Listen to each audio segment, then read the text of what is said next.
This summer's extreme heat and the demand for air conditioning are putting a big strain on the electricity grid in many parts of the country. But for more than 40 years, a pioneering architect in New Mexico has been building a unique kind of home that can be heated and cooled without using any electricity at all. Special correspondent Megan Thompson reports. Natural bridges. 5 years ago, empty nesters Jess and Brian Johnson decided to leave Colorado and move south to just outside Taos, New Mexico, a place they'd loved visiting and where their dollar could go further. This is a 2-bedroom, 2-bathroom, 2,000 square foot home. They have an open living area, a fireplace, and a sauna with views of the Southern Rockies. But the more unique features are harder to see. The home is off the grid, meaning it's not connected to power, water, or sewer lines. Their water comes from snow and rain, electricity from the sun.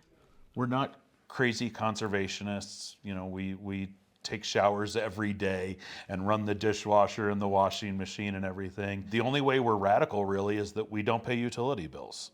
The Johnsons' home is called an Earthship. There are around 200 in northern New Mexico.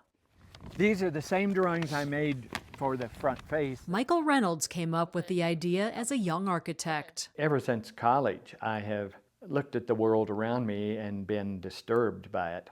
There's no question of what In the you got early here. 70s, Reynolds was especially disturbed by the growing garbage problem in the U.S. before recycling was widespread. So I started addressing it just for myself. Then people started relating to it and wanting me to do it for them. Reynolds began experimenting with building off-grid homes partly from aluminum cans.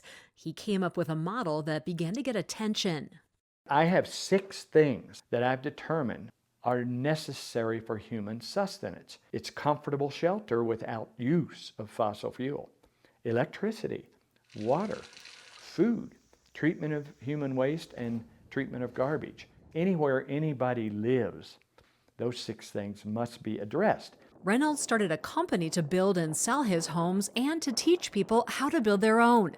Today, more than 200 students and interns come here each year to learn Earthship building techniques, which have been incorporated in some 3,000 homes around the world. When I came across this, it just made sense to me. Ungrouting this wall. Deborah Binder manages construction for Mike Reynolds. She's also in the middle of building her own Earthship. So this is going to be filled with plants once it's done. Recycled materials are still a key building component. At least here in Taos, glass bottles don't get recycled anymore. And you use less cement by using them, and you end up with these really beautiful walls. Earthship's side and back walls are made from about 1,000 old tires. 300 to 400 pounds of dirt are rammed by hand into each one. The tire walls are built into a mound of earth to create an extremely dense and insulating structure. It's almost like if you're inside a cave. So caves usually stay at about 63, 65 degrees all year round. And so then it's a lot easier to cool or to warm up that space. In the winter, Brian and Jess Johnson's home is warmed up by sunlight streaming in through the southern wall of windows. In the summer, a system of tubes and vents brings cooler air in from the back of the house. You open that vent, the hot air rises and pulls cool air through the rest of the building as it goes out. We'll maintain 70 to 73 degrees Fahrenheit, whether it's 110 degrees outside or negative 10 degrees outside. The Johnsons' electricity comes from 14 solar panels. Brian says they've learned how to avoid draining the batteries. We don't run our dishwasher and our washer and dryer at night, so there are little trade-offs like that, but it's never a going without. No. It's just going at the right time. Right. The main hallway that connects all the rooms doubles as a greenhouse where the Johnsons grow bananas, grapes, and figs. Back outside, the slanted metal roof also doubles as a water catchment system.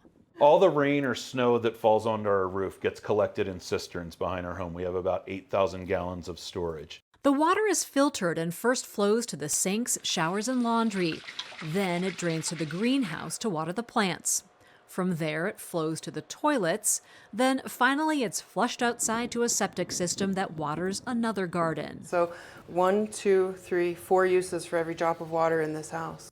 This outer greenhouse. The Earthship's ingenuity, unusual designs, and downright quirkiness have made them a tourist attraction. This is just one of 5 properties that Mike's developed. You can rent one on Airbnb or buy a new 1,600 square foot 2-bedroom for $500,000.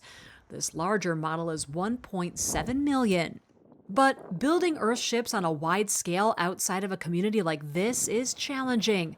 For one, they're so unconventional that obtaining building permits and financing can be difficult.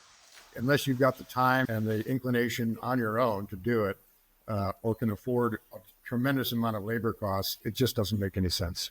Sustainable home builder Kim Shanahan is the former head of the Santa Fe Area Home Builders Association and was active with the nonprofit Green Builder Coalition. He says those tire walls are the biggest problem.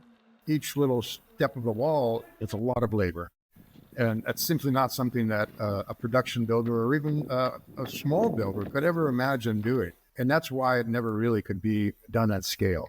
But Shanahan says Mike Reynolds' other ideas helped inspire an entire generation of green home builders. Self-sustaining power and warmth and electricity through solar panels, roof water capture and reuse. This is the future. Not necessarily tires and walls, but all the other principles that Mike Reynolds has taught us about what a house can and should be. I think we need to start rethinking our buildings. Brian and Jess Johnson figure they're saving around $500 a month on utilities compared to what they were paying back in Colorado. But they say it's not all about the money. Once you start looking at these homes differently than traditional construction in the country and in the world, these just make so much more sense. It feels good to be part of that. You know, you're just a little bite, but you're part of something special, I think. For the PBS NewsHour, I'm Megan Thompson outside Taos, New Mexico.